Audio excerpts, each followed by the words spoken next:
School stopped being fun and became exhausting, boring, and repetitive. Is it the best we can expect? Can we do something to change it? Teachers seem not to care about us. It's all about testing and feeding us with knowledge. I can't stand the pressure I have with getting good grades. I'm also frustrated with my teachers. They're often sending me information that I don't know why I'm using it for. School is not about my interests, my passions, or my hobbies. It's all about repeating accumulated information in my head. I should be learning healthy ways to cope with and manage my anxiety. Why can't I cope with failure? Why, when things don't go my way, do I get so frustrated?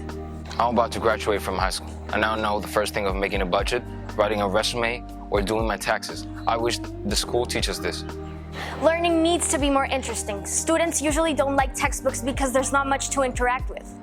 I hope the school will take the time and run a mile in our shoes and redesign the school with us in mind. But hey, not all is wrong. My English teacher is very encouraging on mistakes, and he's willing to help me always when I'm struggling. He makes a lot of discussions and classwork. Learning with him is fun. I also used to remember my second grade teacher.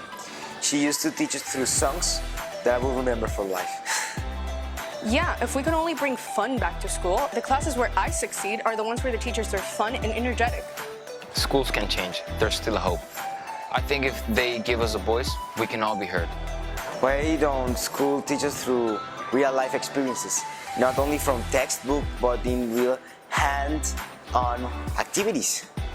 We can also develop critical skills, playing sports such as teamwork and discipline.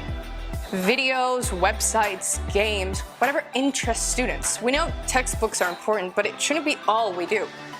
You see, not all is bad. There are many fun ways to learn, and I'm sure our school is willing to make those changes for us.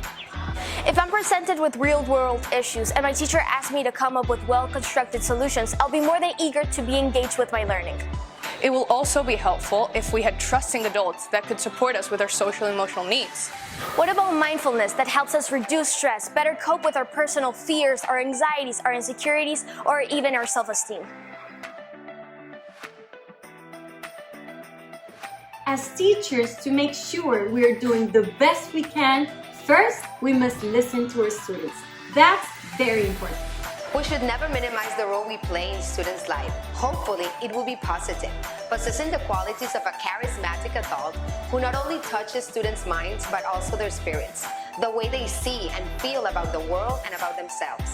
To meet the needs of our learners in our classroom and align school with the world we live in today, we need to embrace new mindsets about learning.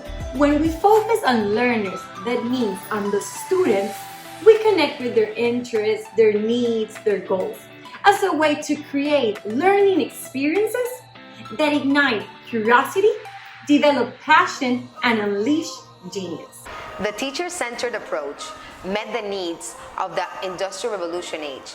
Today, during the fourth Industrial Revolutions, we are transforming how we work, our organizations, and nearly every aspect of our lives.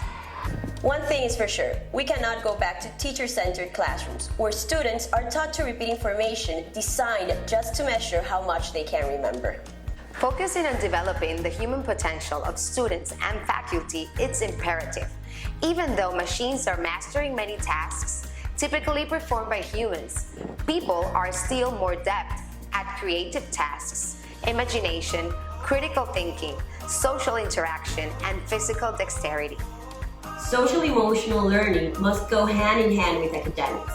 Schools need to provide safe and caring environments and work with our students' self-engaging hearts and minds.